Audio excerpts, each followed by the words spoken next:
on Sunday.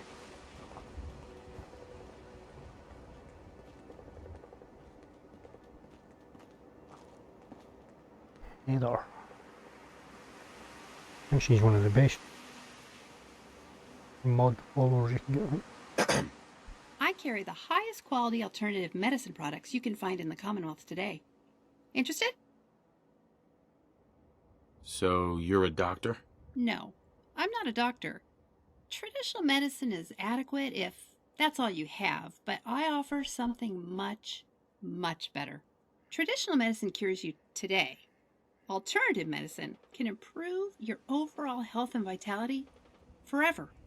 It's true. Trust me. Use my healing preparations often enough, and you will see an improvement in your overall health. Got a question for you. Say you find a little kid in a cave.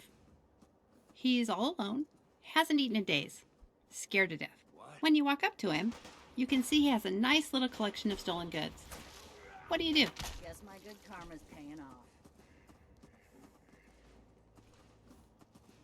Something's out there. You or me. I give the boy a hug and tell him everything will be okay. Sounds like something a synth might say. Sympathetic instead of irritated. But my gut tells me you're human. Where are you headed? Why do you ask? Curiosity. I need a partner. Someone to watch my back? I'll give you a discount on my products and 200 caps if you'll join me. I need to get off the caravan trail. And I need to do something else. And you know, you hear about all this cool stuff in the Commonwealth, but when all you do is bust your ass on the road, you never see it.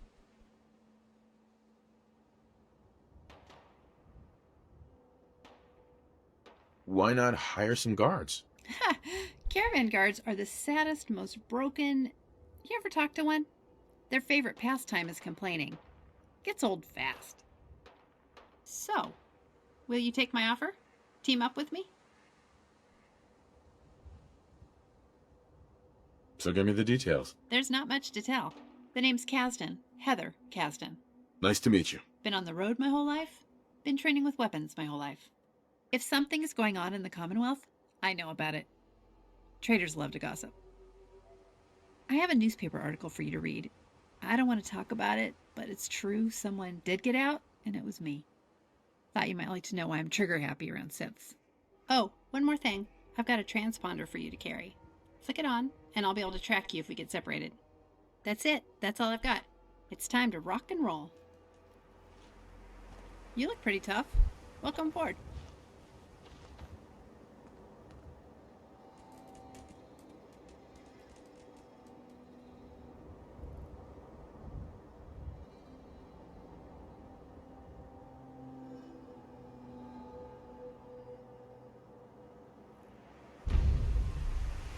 Hey.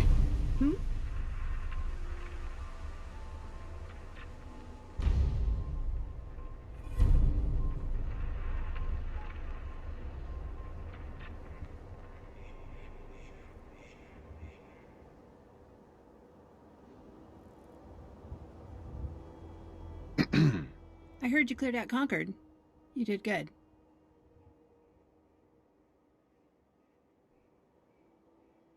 Can we chat? Sure.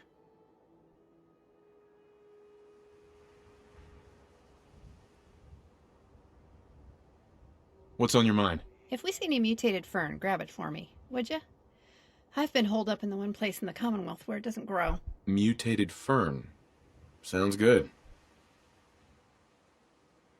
Your thoughts? I had a collection of Captain Cosmos comics when I was a kid, until this nasty little brat named Sammy stole it from me. I hated that kid. Still do. That's all. I don't need two companions, so I'm afraid.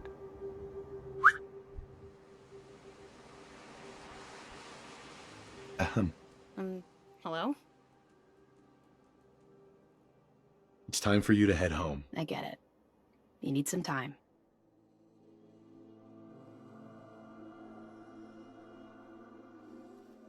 Thank you for help. You want to have two companions be way too overpowered. Hey. Yes? Already got dog meat and a companion. I'm ready. Show me what you've got.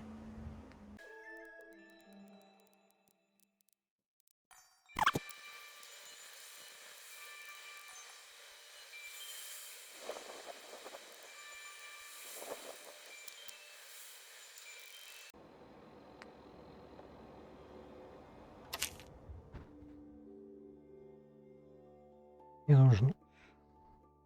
Yeah, Piper. That one person could tell you, but she won't.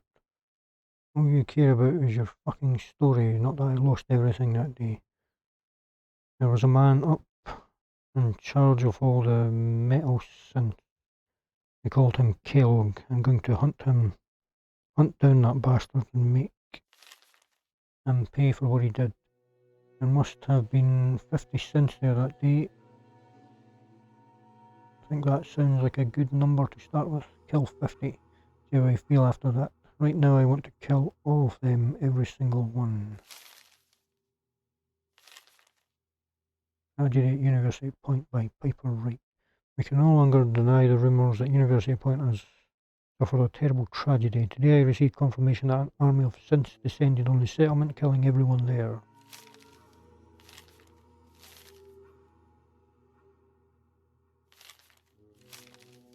Nearby raiders witnessed the event, but being high on chems at the time, were unable to provide the one last detail this reporter so desperately craves. Why University Point? We may yet find the answer to that question. My sources tell me that one person made it out alive. That person can tell us what we all need to hear. Why did the Institute target University Point? What did the Institute gain by wiping out the entire population? Could Diamond City be next? Rest assured, dear readers, I will do everything in my power to find the one survivor that walked out of University Point alive.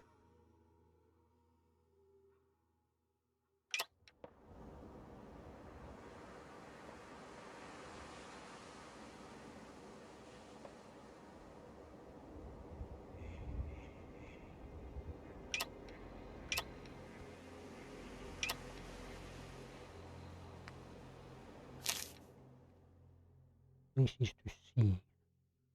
That big light and glowing sea, great of atom. This is all the places to visit with her.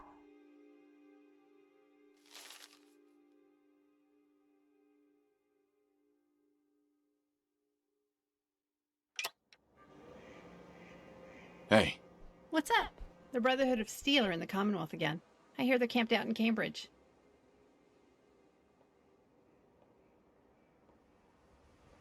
let's see what you have. Take a look.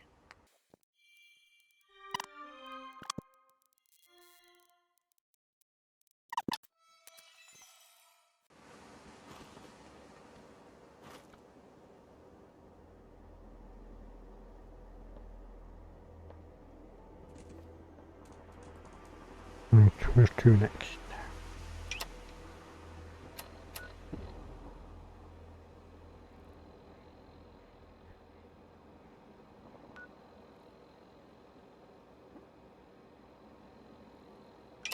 Alright.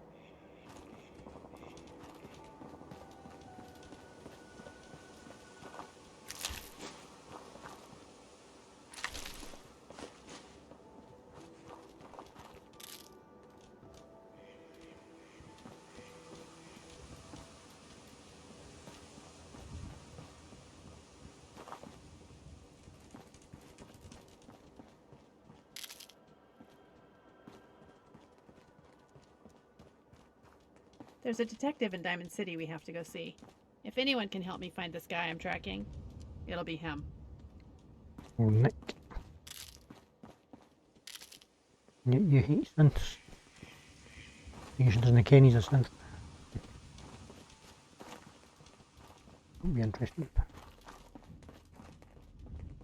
Mole rats love it around here.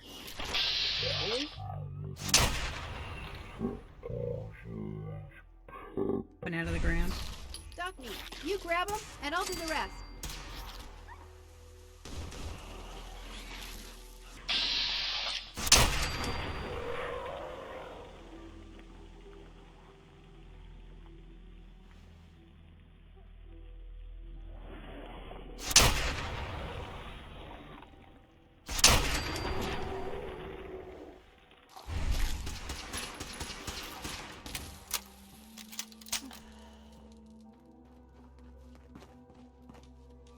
nightmare.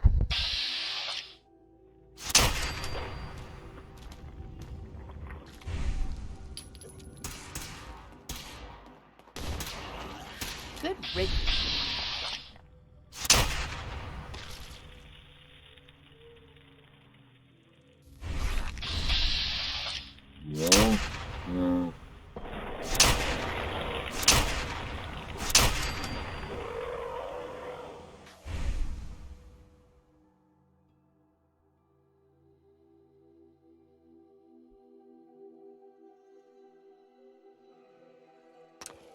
Nice.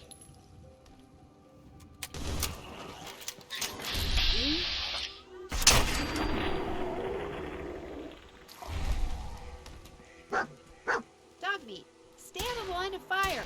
Folks say there's a palace down south somewhere. Like in a storybook, you know? I'd love to see it.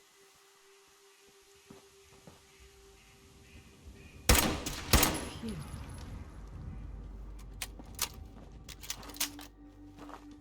Oh, me. Come here. Over here. Take care of my shit.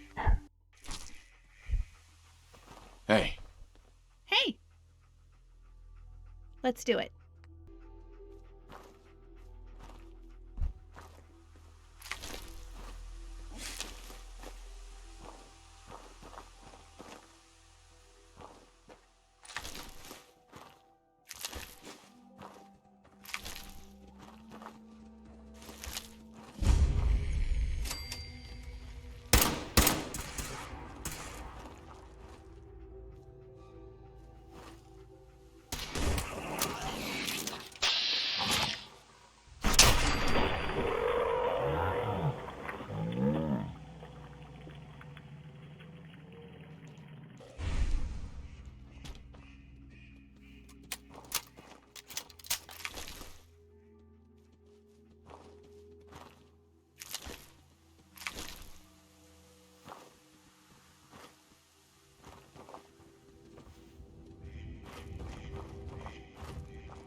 There's this guy named Pikmin running around killing raiders.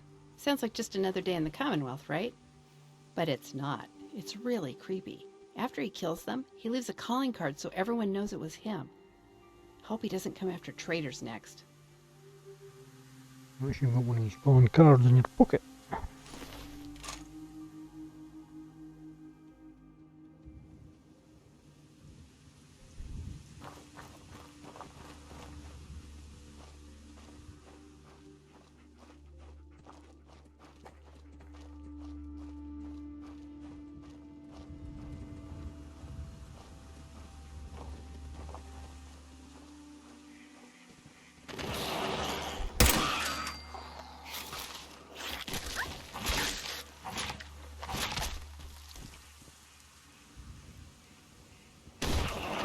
Bastard.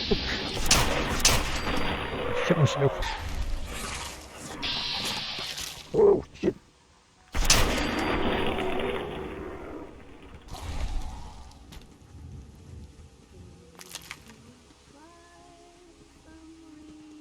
Shit. Parasite. But too much is falling in mine.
Taking that one out.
Private key.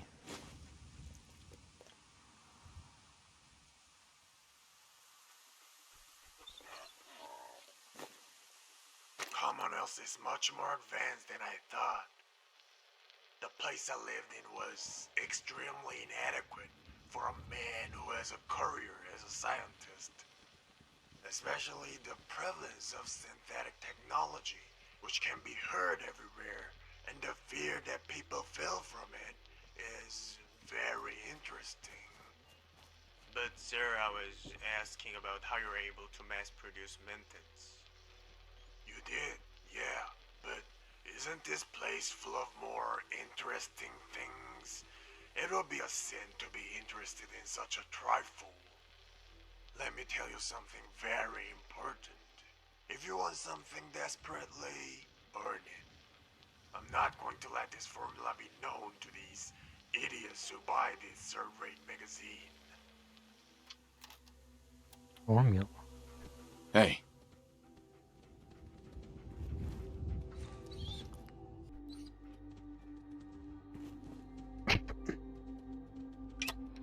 Where's to next?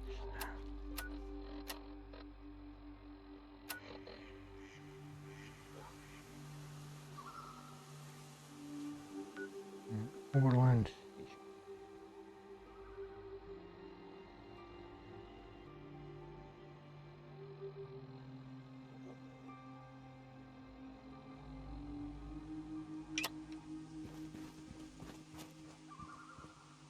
Must be that one on the map.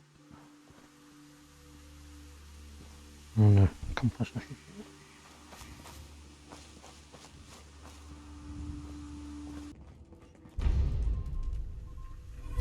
Market.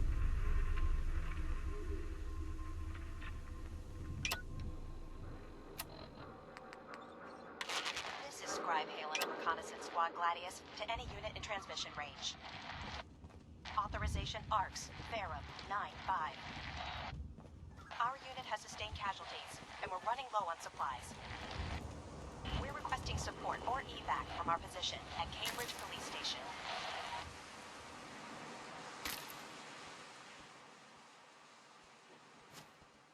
Automated message repeating. This is Scribe Halen of Reconnaissance Squad.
Buckle up.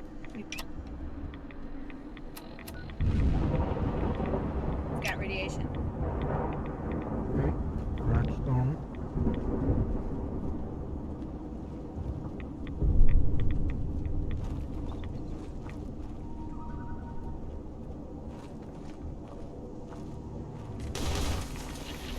Whoa!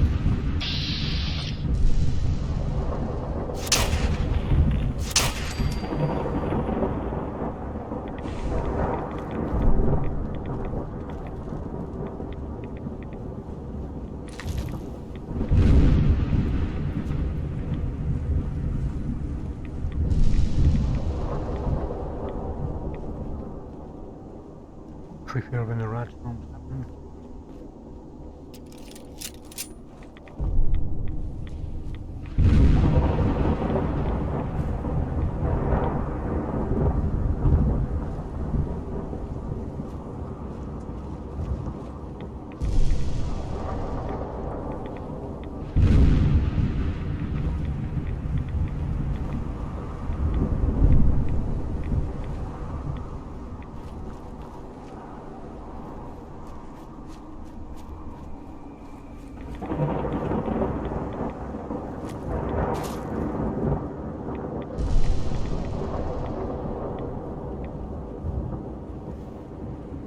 There goes.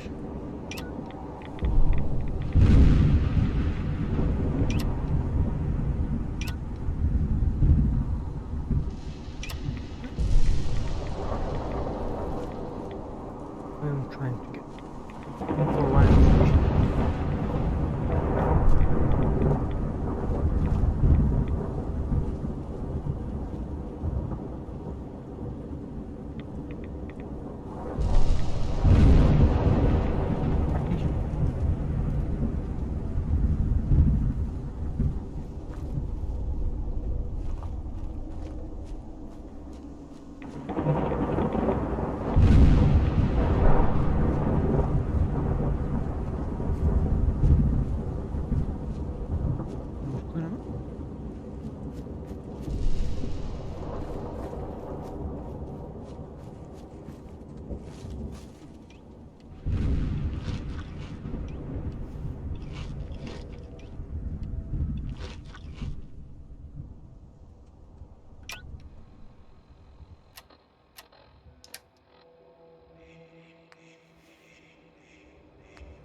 What is that? The Ron transformation employee.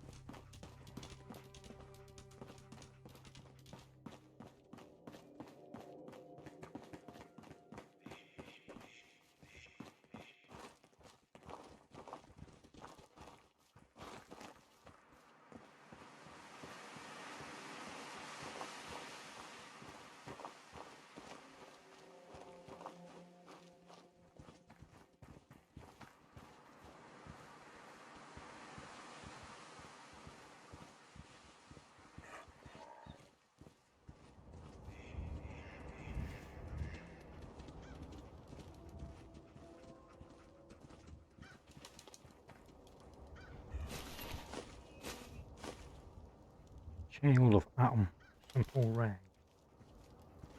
There's never been much here. The crazy atom lovers showed up a while back, but that's all the excitement this place has ever seen.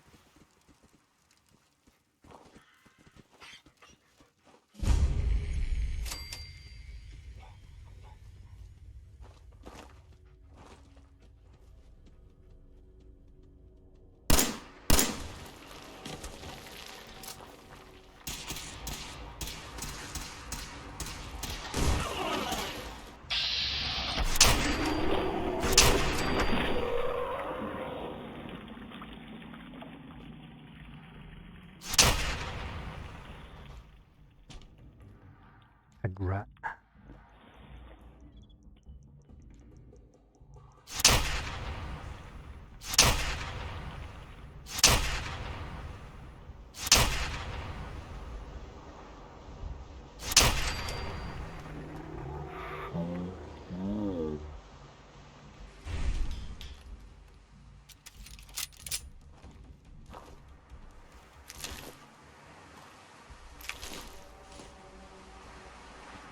Big rats are the toughest out of the mole rats, aren't they? Right on the bestiary.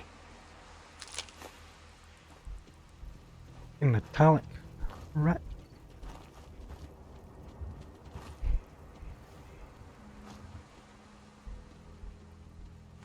Crystallized rat.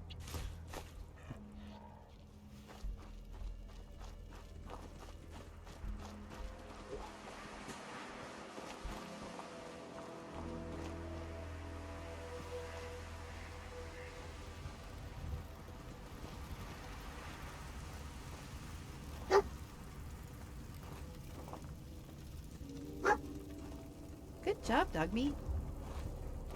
I remember they're being trapped all over the place.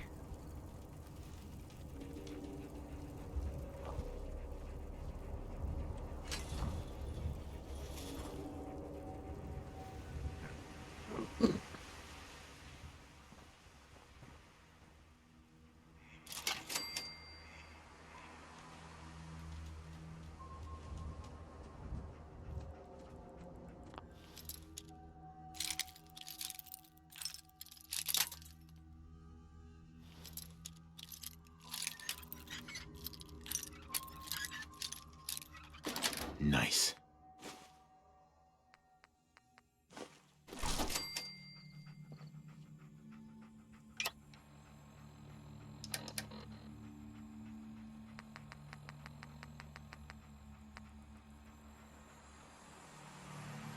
Rated incendiary laser pistol.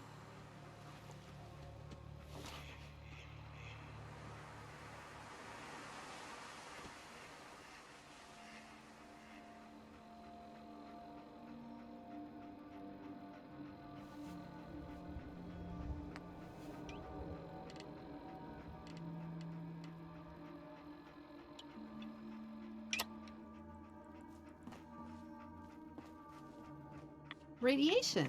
Just what I ordered.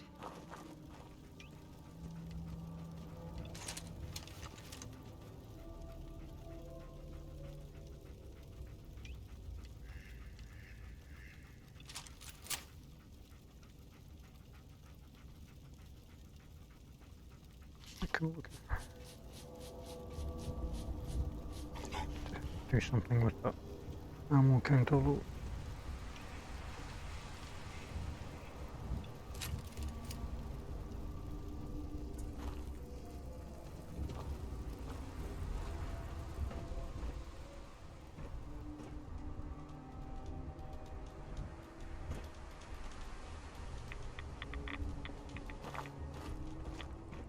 Look.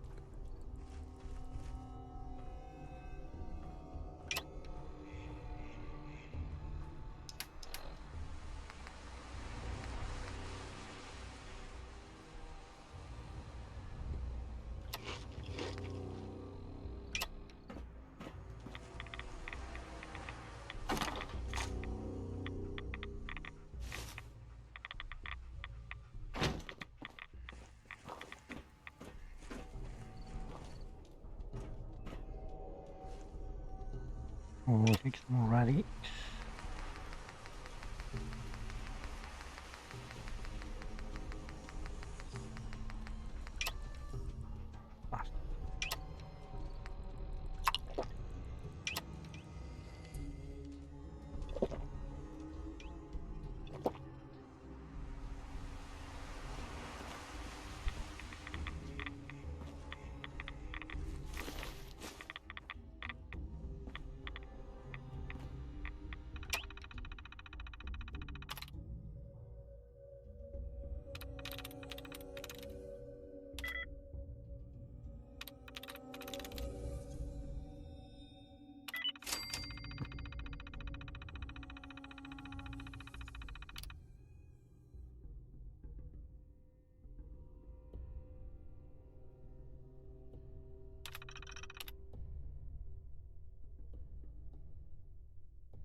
I'm in.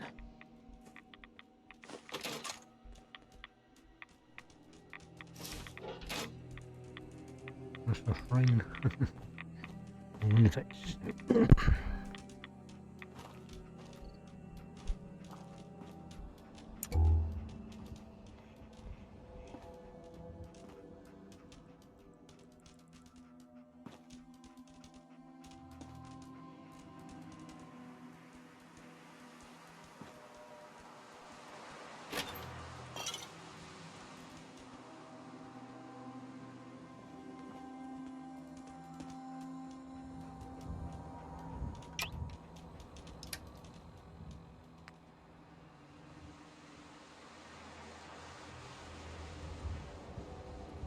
Right.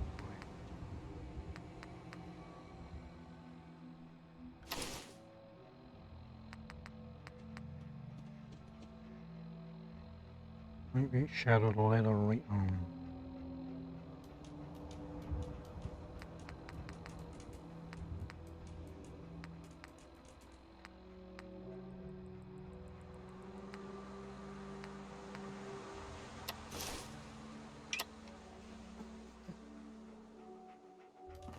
Heads up.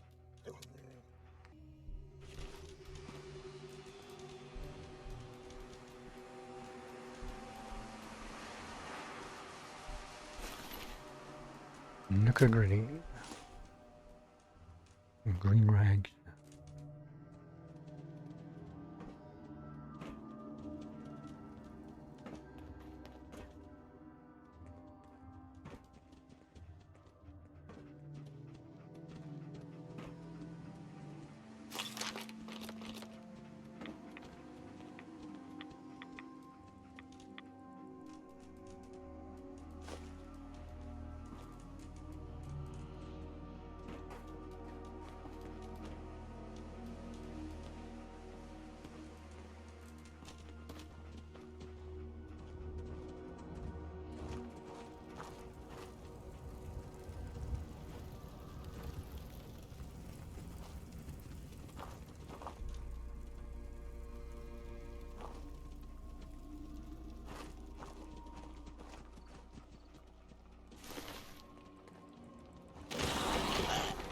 Watch the ground.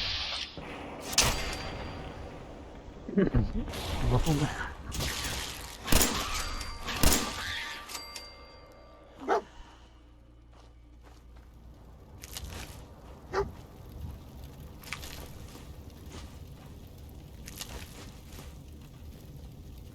We'll get the overland station at some point.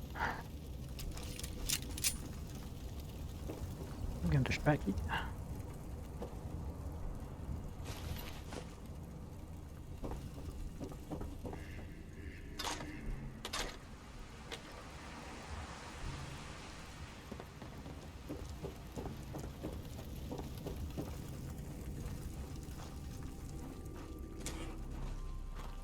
Oh, I was on mold up.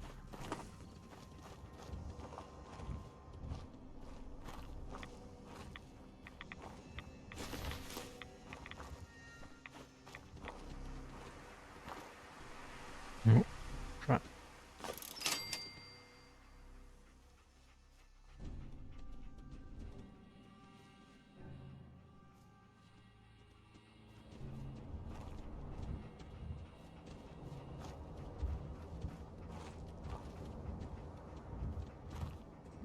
This place is checked out.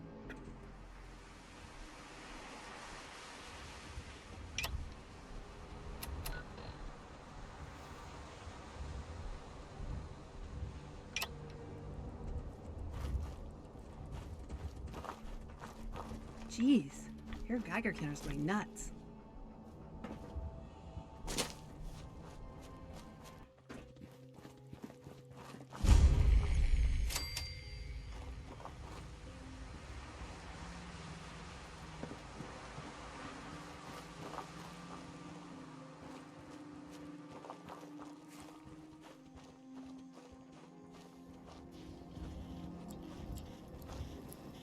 Green's the name and trading's the game. Ready to bargain in the garden? What have you got? If you act now, you can choose from one of these fabulous prizes. All the arms and ammunition you can get your hands on, plus medical supplies and general goods. It's a bonanza! You sound like a game show host. That's the correct answer. Well done. Ladies and gentlemen, should we tell the lucky contestant what fabulous prize he's won? What did I win exactly? Right this way, please. Let's take a look at your fabulous prize.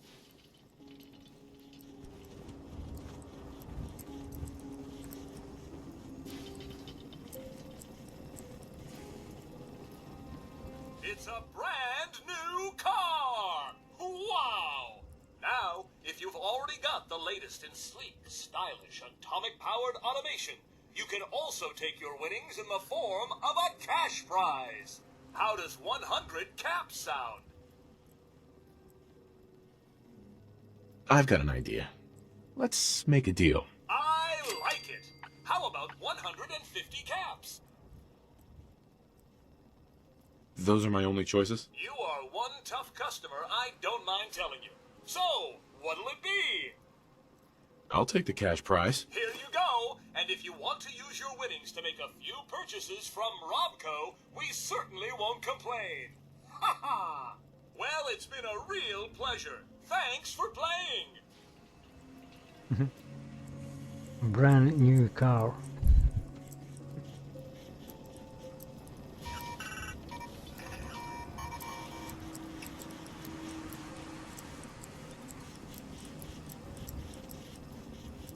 Supervisor Green.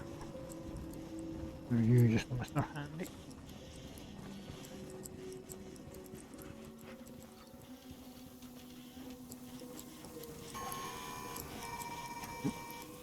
That one's white. Welcome to Grey Garden, darling. This is the Commonwealth's first and only hydroponics facility run entirely by robots. There's not even one person here? That's right, darling. We are entirely self-sufficient, with no need for human guidance. You see, there are two kinds of robots here. The worker drones carry out labor and maintenance. We supervisors, that is myself, Green and Brown, possess sophisticated cognition processors. We are capable of complex analysis and decision-making, a testament to the genius of our creator, Dr. Edward Gray. What became of Dr. Gray? Like so many others, he died in the war. It was a terrible loss. Robotics and artificial intelligence were our creator's great passions, rivaled only by his love of television. Perhaps you've noticed that I possess a rather singular personality, as do the other supervisors.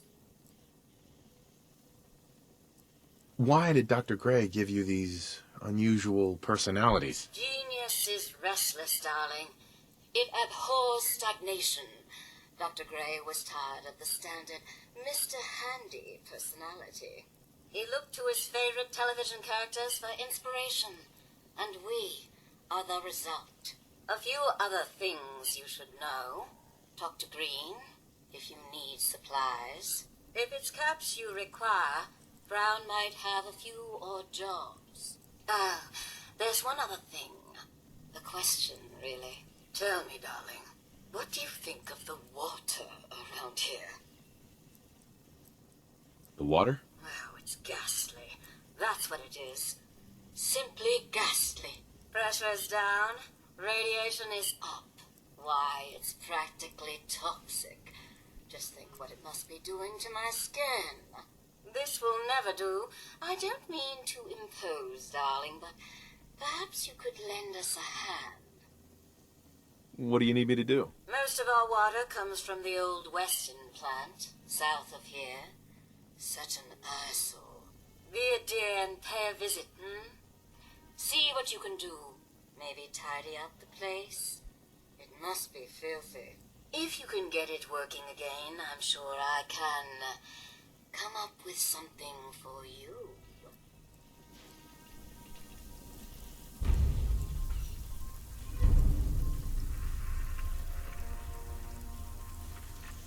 Right. There's the one of the top. Bring me some mute fruits for seeding, and there'll be caps for your pocket. Off you go then. Brown. Ready to hand over those mute fruits?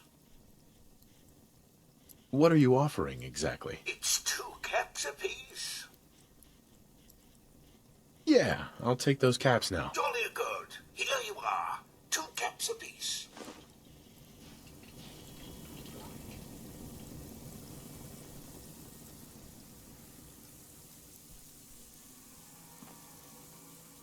Atom bomb, baby, you're my atom bomb. I want you in my wigwam.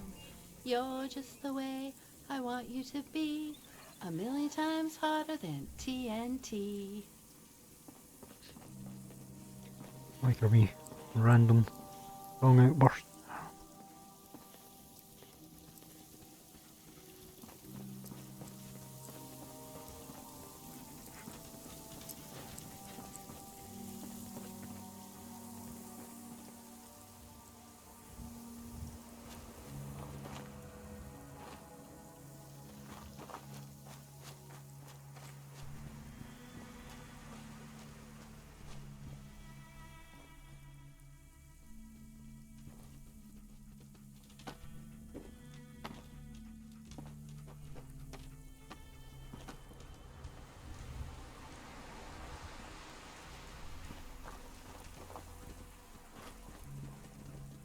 To do their missions to become allies.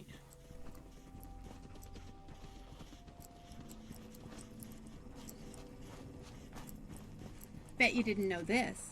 Grey Garden is run entirely by robots. Well, I do, because I just spoke to the robot, you see. Oh, check back. Hey, you dog meat.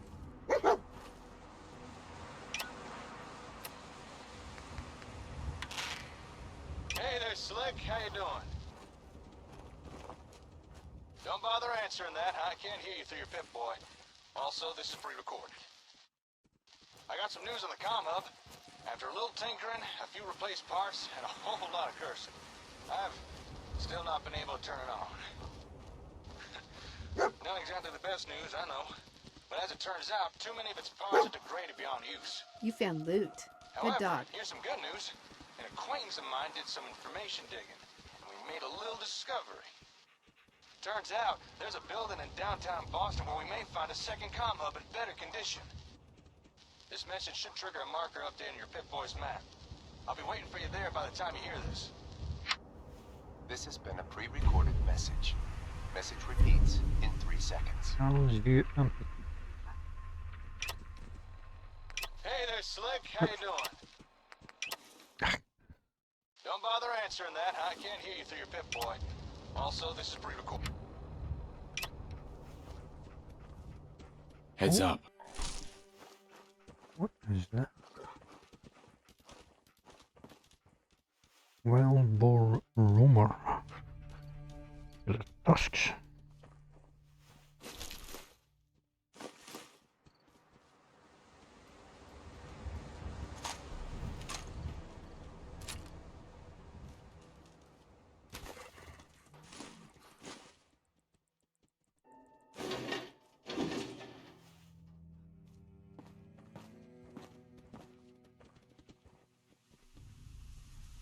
Hell yeah.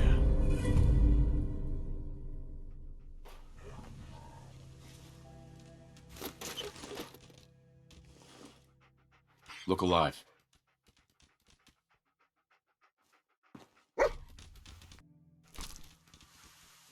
Right. Hey. What's up?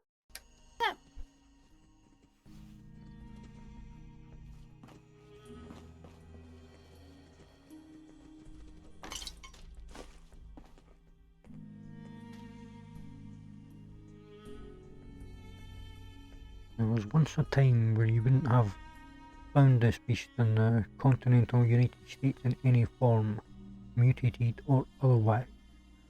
The folly of man has always been the belief that we could advance our own agendas without any lasting effect on the environment. Even before the bombs fell, invasive species were spreading throughout much of the country, well beyond their intended boundaries. This was a major concern for those that cared about our fragile pre-war ecosystems, which wasn't very many people. Now, in the case of the invasive wild boar, radiation has made things even worse, and in my humble opinion, anything that can stab you a dozen times by only goring you once is just too damn pointy. Wild boar. Invasive species tend to be more resistant in times of crisis than those native to the ecosystem, such is the case with the Eurasian boar. Before the bombs dropped, they were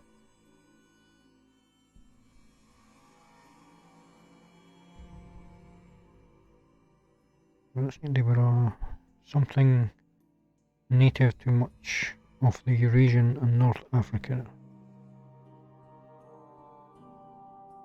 but had been introduced to the Americas and Oceania. The species was one of the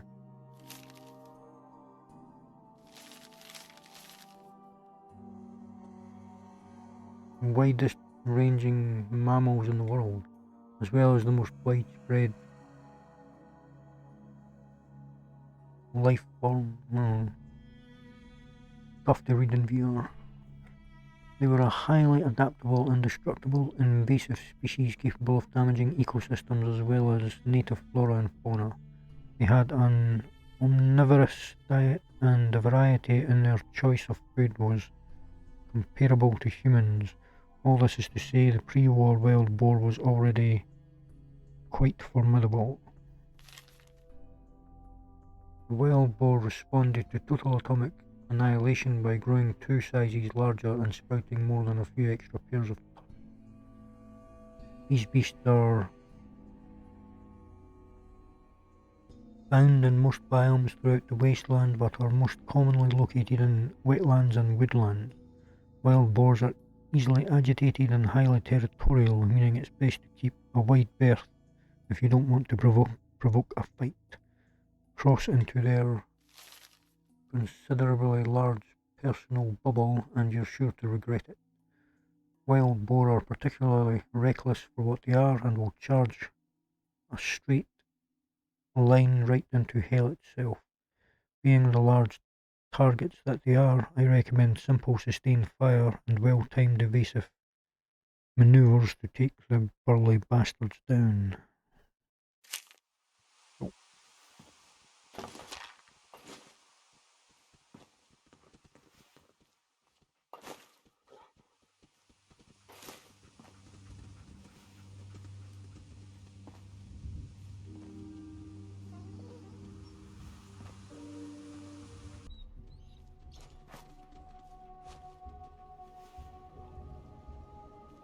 One of those things.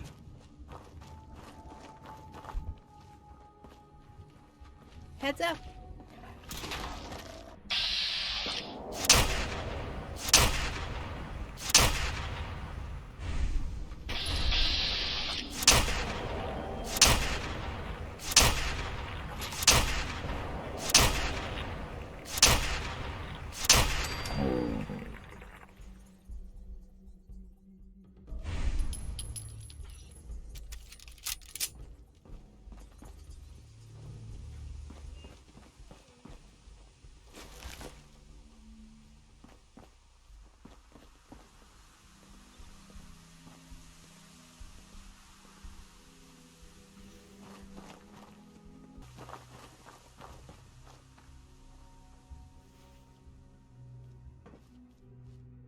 Got another bird blood sausage.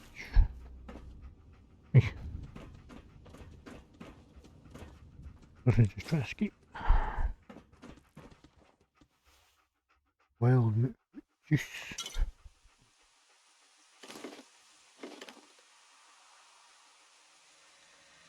Water filter. The Commonwealth is full of flightless water birds.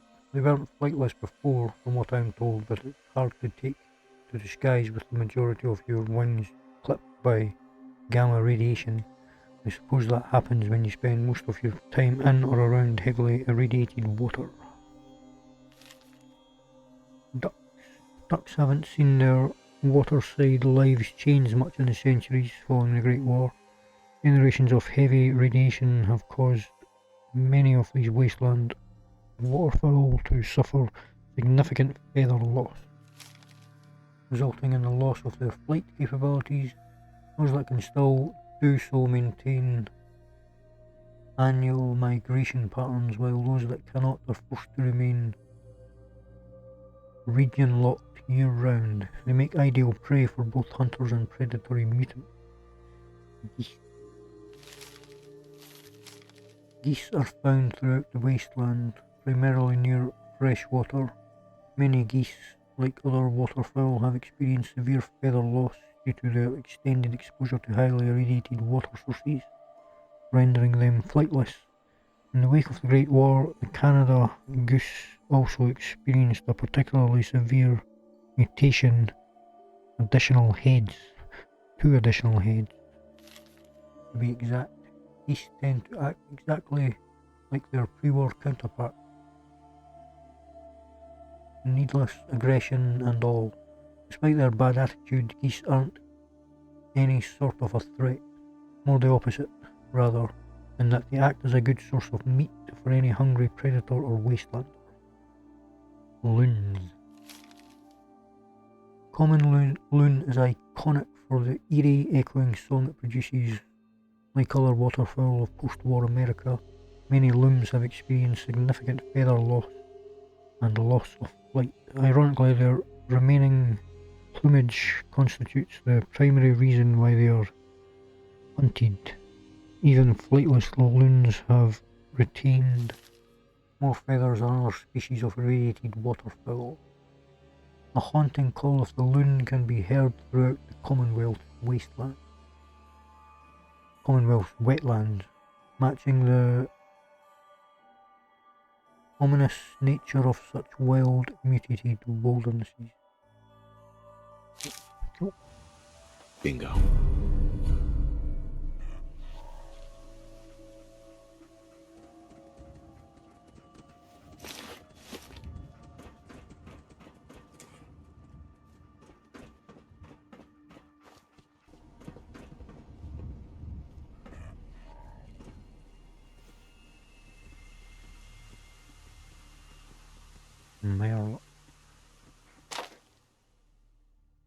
Merlucks are the scourge of New England. If you're anywhere near the coastline, you've likely had to deal with one or more members of the Merluck family.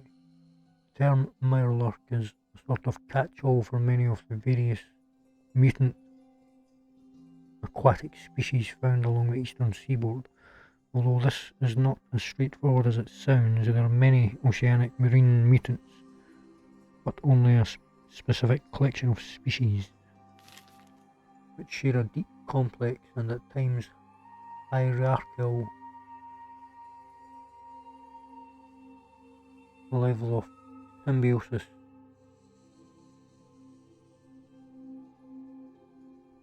Qualify as true Merlucks. Each of these species has their own label and role within the wider Merluck family, and just about all of them are cursed and reviled by damn near every wastelander that relies on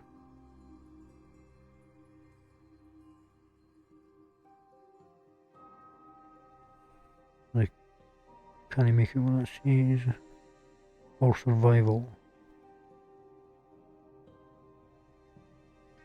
That relies on aquaculture for survival. Merlucks are arguably one of the first mutants ever to emerge. It is widely accepted by my colleagues and I that Merlucks are the result of widespread pollution of our environment by the old mega corporations such as Poseidon Energy and General Atomics. Although they were much smaller back then, evidence points to the progenitor Merlucks mutating during this pre-war era of significant pollution. Despite the best efforts of environmentalist organizations, our old world civilization turned a blind eye to the rapid growth of crustaceans as a direct result of toxic and radioactive waste. When the bombs finally dropped, it was the final ingredient needed for the mutagenic melting pot that was our world's oceans to bubble over. What crawled out was the infamous blue buoys we know today. Perhaps the most interesting thing about Mirelurks is that they aren't descended from a single crab species. Standard Mirelurk crabs were found to contain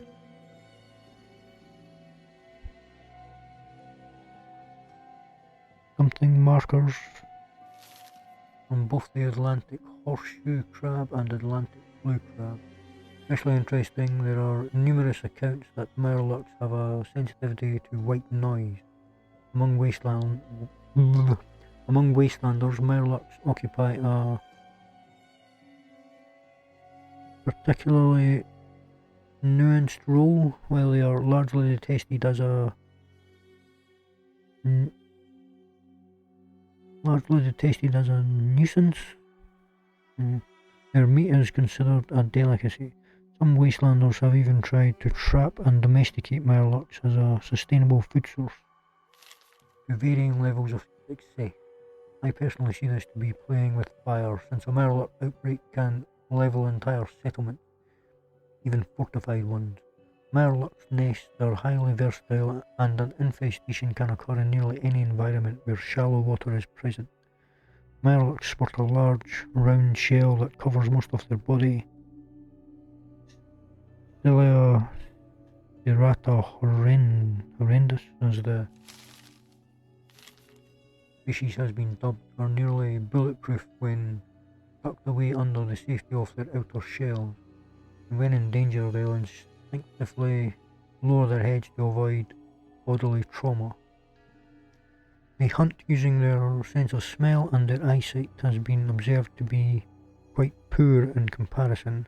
Their large claws are used to catch, disable and or immobilize their prey. Use of these appendages, however, often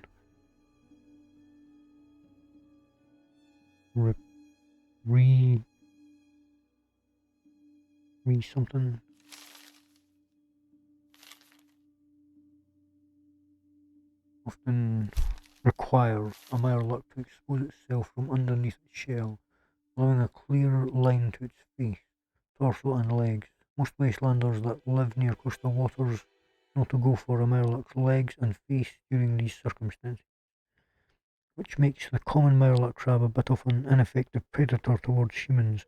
This can be offset, however, by the fact that the common Mirelurk crab is rarely alone. On the contrary, dealing with Mirelurks tends to fall under the category of a military operation. Many faction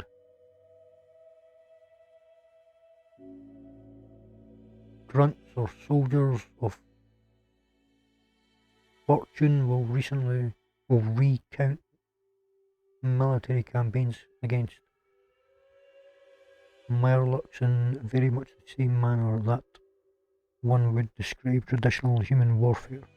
Whether it be a testament to their hardy nature or sheer reprehensibility, I cannot say, but it would seem Mirelurks are one of the few species of mutants capable of the very human act of warfare. An important final tidbit to keep in mind about Mirelurks is just how susceptible to mutation they are. Mirelurks are the result of various mutagenic influences, and these catalysts can change based on region. I've encountered bipedal Mirelurks infused with Nuka-Cola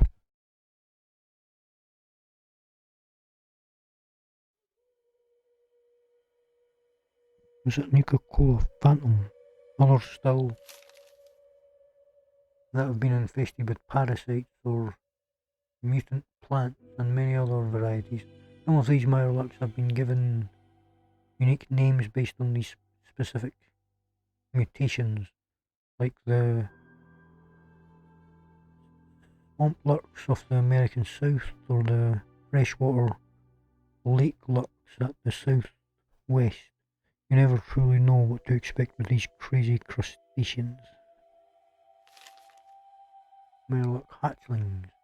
Hatchlings closely resemble their horseshoe crab ancestors. These oversized water mites make a habit of bursting from tucked away Murloc nests when you least expect it. Truly though, they aren't much of a threat. Even in swarms, they are an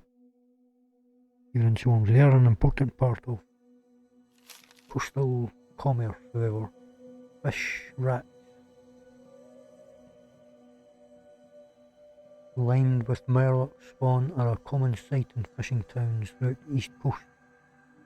Many wastelanders rely on juvenile Murlocs as a food source and or major export. Since Murloc meat is held in such high regard, the eggs themselves are quite a prize as well, making Murloc nest a treasure trove for particularly gutsy scavengers. If that's not your style, just stick to fishing. There's plenty of the damn things mucking up our nation's waters. That's what it is. Murloc hunters. Murloc hunters are a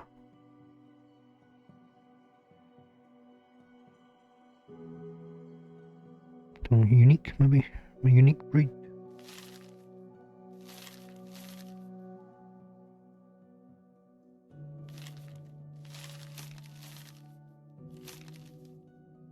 Of mutant lobster that lives symbiotically alongside other Murlocs. From what we can tell, Murloc hunters are some of the most aggressive actors in the Murloc family. Their exoskeletons lack the same chitinous protection as regular Murlocs, but their sheer aggression and bag of tricks more than make up for it. These excitable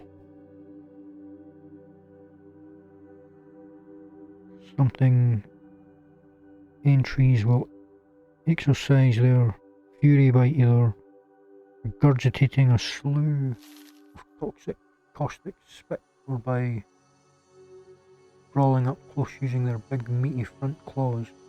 When all else fails, they may simply elect to use their strength of mass and ram their prey with all its exoskeletal might.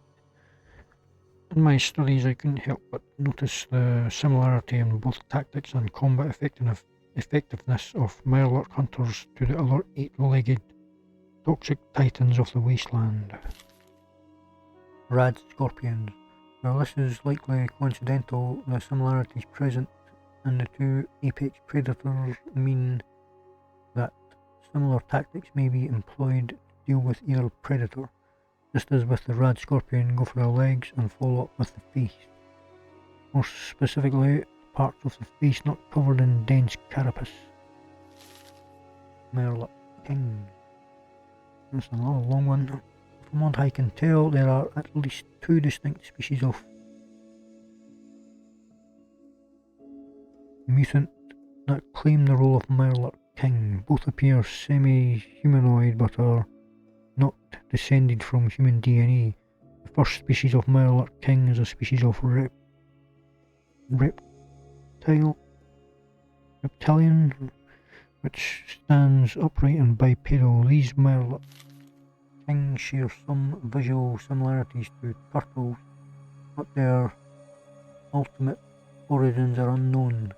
The second Murloc king species, and the one which is most common in New England, is the amphibious Murloc king. These Murloc kings can move and stand either as bipedal or quadrupeds and are overall less humanoid than their reptilian counterparts. They are covered in fins and spikes.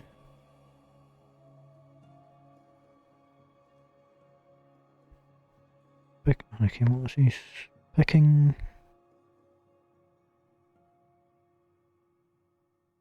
Something, a spiked crown which adorns their kingly heads.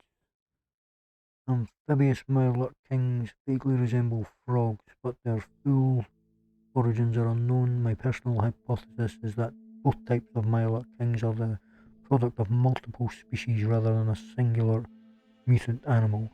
This is reinforced by the presence of both gills and lungs in both Mirelurk king species, allowing each to breathe both air and water. Regardless of type or origin, Mirelurk kings share commonalities in role and combat tactics. Mirelurk kings command and control lesser Mirelurk either through intimidation or symbiosis. They share the rank of top dog among Mirelurks with Mirelurk queens, and to my knowledge the two stand on equal footing. Despite Mirelurk queens being significantly larger, Mirelurk kings display no evolutionary link to other Mirelurks and seem to display a nominally higher level of intelligence. Mirelurk kings can also emit something sonic screech that absolutely shreds the senses of the king's victim. They may also like to shred their prey with their teeth and claws, which also distribute a particularly potent poison. In addition to their other strange and unique abilities, Mirelurk kings can even momentarily cloak themselves, becoming almost invisible for short bursts of time. The Mirelurk king is one of the strangest mutants out there and is also one of the true titans of the wasteland. They, along with other horrors like Deathclaws, represent the most dangerous threats the post-apocalyptic world has to offer. A fight with a Mirelurk king is always a fight for your life, and when they call upon other Mirelurks to aid them in combat, well, that's a good time to pick up praying as your new hobby. Mirelurk queens. As rare as it is terrifying, the dreaded Mirelurk queen is one of the most terrifying mutants to disgrace the wasteland. They are technically Mirelurk crabs, although they've certainly had time to grow. Mirelurk queens are the subject of a severe case of mutant gigantism, not entirely dissimilar in scope to that of super mutant behemoth. In fact, it would not be an exaggeration to say that the average Mirelurk queen is the size of a building. Like Mirelurk hunters, they can spit toxic acid at their foes, but in much larger and more dangerous amounts than their lobster brethren. And as one might expect of a hulking mass of pincers, mandibles and other unsavoury appendages, Mirelurk queens are also devastating in close combat. A single Mirelurk queen can take on large groups of armed and armoured humans with relative ease. Mirelurk queens produce young at rapid rates. A single Mirelurk queen can not only spontaneously spew out hatchlings in combat, but can construct an entire infestation of Mirelurk nests in a short amount of time.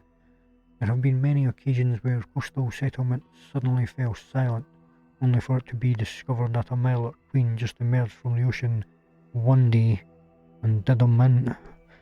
If you challenge one on its own turf, they are likely to respond to such a disturbance with a mighty roar, calling all other Mirelurks in the area to their aid. And the Mirelurk kings, they are quite capable of commanding lesser Mirelurks in battle.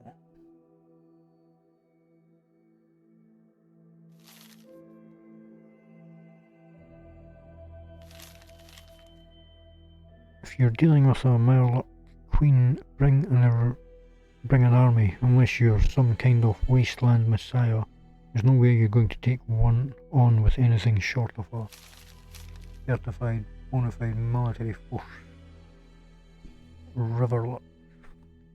If you hear a low rumbling growl near the water's edge, ready your weapon and back away from the shoreline.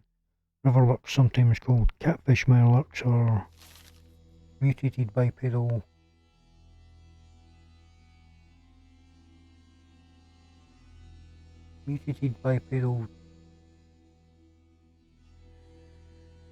channel I can't remember what it says. Hard to read that. Catfish that stalk the lakes and rivers of post-war America. They habitually lurk along the bottoms of murky waterways, scavenging and hunting what they can from the muck-laden depths. But should a disturbance on the surface catch their eye, all that changes. These ravenous river runners will come bursting out of the water in a full sprint to confront whatever draws their attention. Riverlurks can survive for hours, perhaps days, on land before needing to resubmerge. This allows them to terrorise both ecosystems equally. Most consider riverlurks to be just another flavour of mirelurk, despite being a different species of animal entirely. They often congregate and hunt in the same waters, with little signs of mutual hostility present. Riverlurks also share a symbiotic relationship with ravagers. Their vibrative growls and violent thrashing upon the water's surface when pursuing prey often alert the greedy little piranhas to threats or feeding opportunities they wouldn't otherwise notice. What's worse, riverlurks generally hunt in pairs or even larger schools. If an unlucky wastelander makes the mistake of agitating a riverlurk in populated waters, they may find themselves subject to a feeding frenzy of all manner of aquatic beasties in seconds. Riverlurks are predators that rely on the element of surprise, and if all else fails, strength in numbers. Taking them on in open combat isn't difficult if you don't let them stack the deck in their favour. Lure them out of the water one by one, find some high ground and pick them off. Taking the initiative makes all the difference. Or just time the shoreline, or just line the shoreline with mines. Very effective too, so I've heard. Sea lurks. What happened to the many Atlantic red crab that hustled across the deep sea floor before the war, you ask? Well, the sea lurk is here to provide all the answers. Generally considered another breed of mirelurks, sea lurks are smaller, typically crimson or blue coloured crustaceans that roam the surf looking for scraps and easy meals. Like other mirelurks, sea lurks are not descended from a single species of crustacean. They share the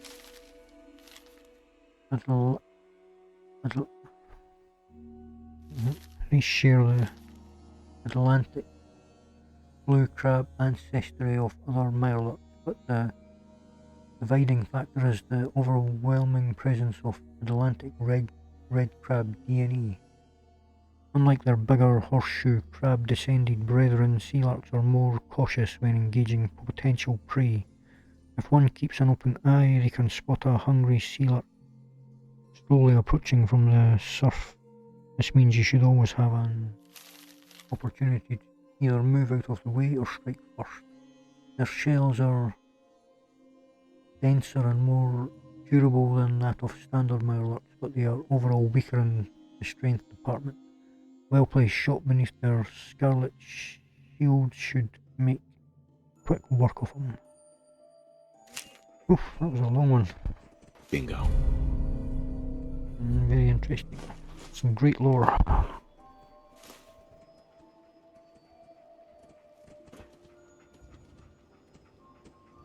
So, take that. Where you go? On the way.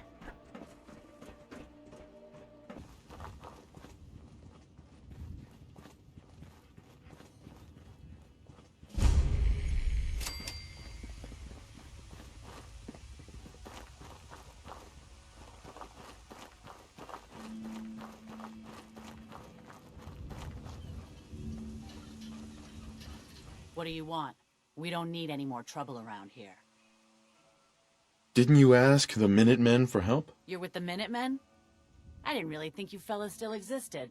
We sent word with one of them passing traders, but honestly, I never expected anything to come of it. Most people don't put much stock in the Minutemen these days after Quincy. Bad business, that. Is there something you need my help with? Oh, yeah. I'm damn glad you're here. There's a raider gang that's been giving us trouble for weeks. Stealing food and supplies, threatening to kill us all if we don't pony up. We know where they're coming from, but we can't go up against a gang like that.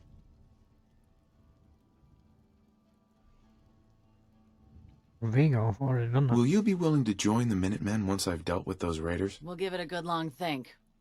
People have gotten used to not being able to count on you folks. That's not gonna change overnight.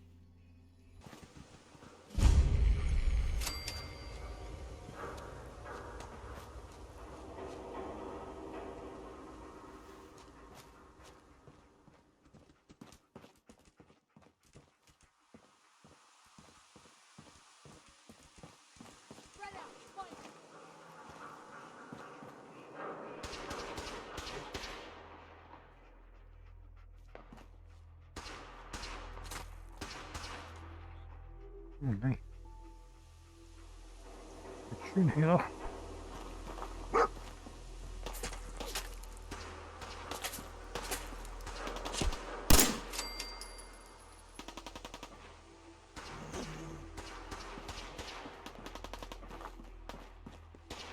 Play with us and you die, you dumb motherfucker. I just teleported.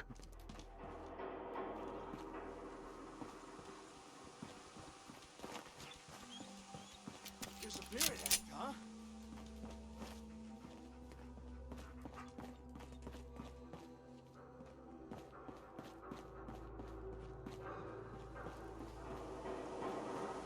You could hide.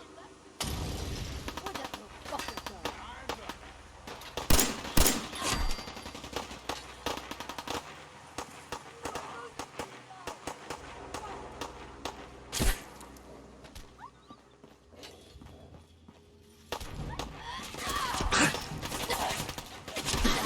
Last chance. Run or die.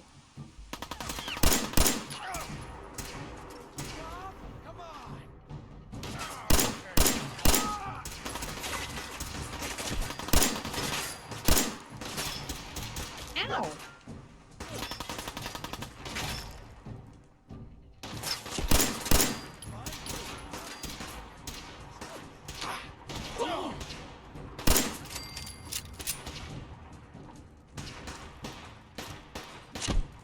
You ready to die, asshole? Good fucking riddance.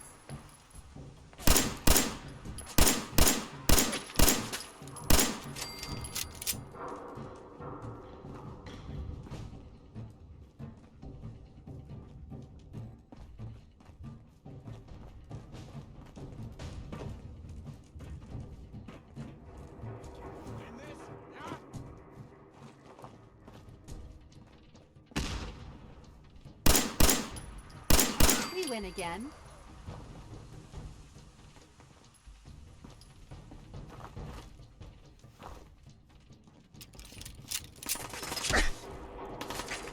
Another fight, another win.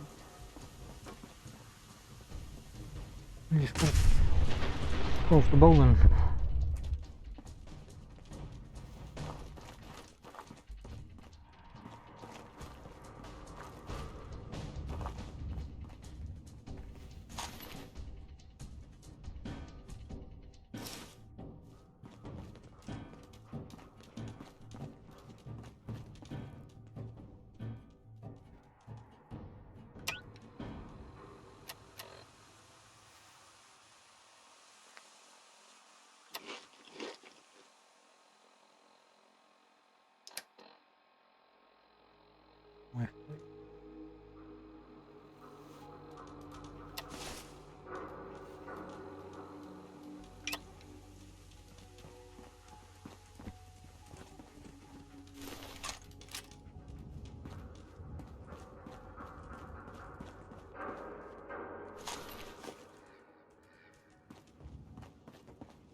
How's it going, pup?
Ultra J.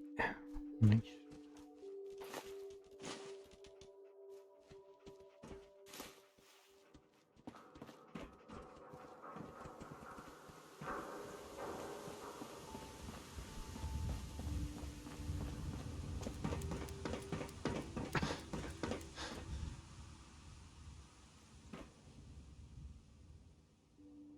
I really did. I should still go up there and check. Any loot?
nothing. I'm tracing on that terminal. Just controls the spotlight.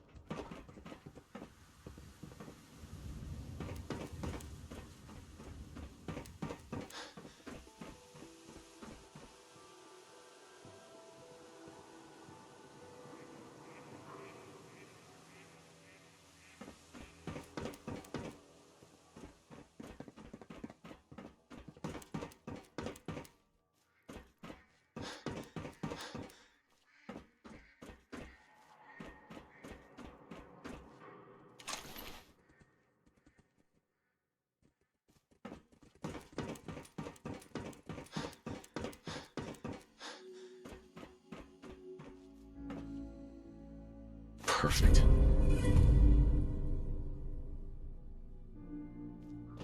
Where are they up there?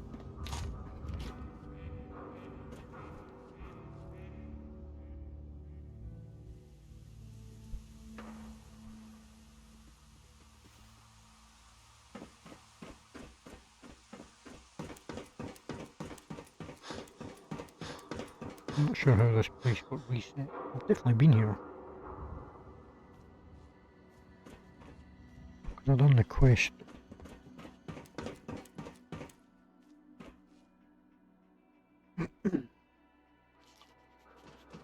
Maybe that was in a different place too.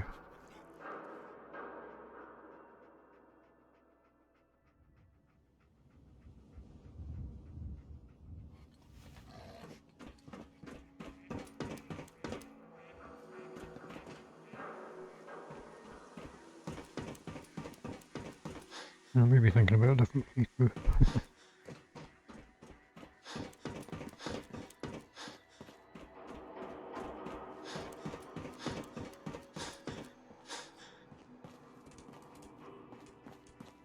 Going from the little hatch.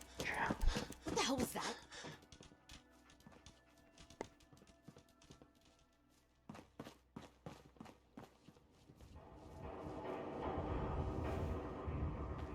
Did you spell instead? This is bullshit.